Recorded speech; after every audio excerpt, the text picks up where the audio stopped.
I said, no, let's talk about it. What do you mean smoking? Like, you mean he smokes now? And he's there. He said, yeah. I said, well, Jack, how long have you been a Christian? 14 years. Well, Jack, if you've been a Christian 14 years, you still smoke? That doesn't make any sense. I mean, I can understand somebody's a Christian for 6 months and they still smoke, but 14 years? That's not logical. And again, his wife is going, it doesn't matter, we don't need to talk about this, we don't need to talk about this. I said, no, we need to talk about this. And so she says, what's the story? Tell us the history of this thing. Said, okay. When I met him, he smoked. And we went out on a date, and we dated for 2 weeks. We went on dates for 2 weeks. And I really liked him. And I told him I would never marry a man who smoked. I'd been a Christian 18 years at this point. I'm sorry, I've been married 14 years, I think. And so I would never marry a man who smoked. And he quit smoking.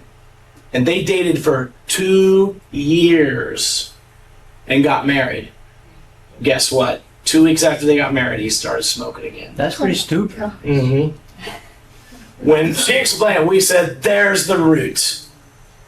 This has nothing to do with your wife being abandoned by her mother when she's a little girl. This is her husband abandoned her. He said, Jack, you abandoned your wife 2 weeks after you got married. You abandoned her. And you have continued to abandon her the rest. Every time you light a cigarette, it is, and we're not talking about smoking, you understand. We're talking about the abandonment. If somebody wants to smoke, they can, not going to send you to hell, make you smell like you've been there and came back. But we ain't going to send you there. So, Make it smell. yeah, man, I tell you, people usually laugh about that. I mean, the whole room uproariously laughs when I say that. Oh, yeah. Remember, we're all dysfunctional. You are in big pain around here. Takes everything. You guys are in big pain. We're thinking we're supposed to write it down. Yeah. So I said, look, every time you light a cigarette, I said, that is no different than me saying to Kathy in the morning, Kathy, I'm going to go next door and have sex with the woman next door. You don't mind, do you? And Kathy said, oh, it's okay. I forgave Joel. It's okay. I forgave him. We said, Sally, you can't forgive him. He hasn't repented. He hasn't stopped the sin. You cannot forgive him. And we told him, we said, Jack, you have to quit smoking.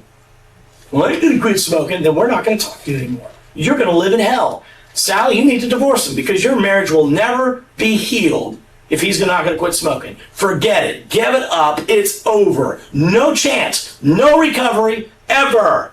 Because he is abandoning you every day for 14 years, and you're never going to be a healthy woman unless you divorce him, cut off, and be done with him. So he finally is going to quit. After we told him, said, look, you're going to smoke or you're going to be divorced.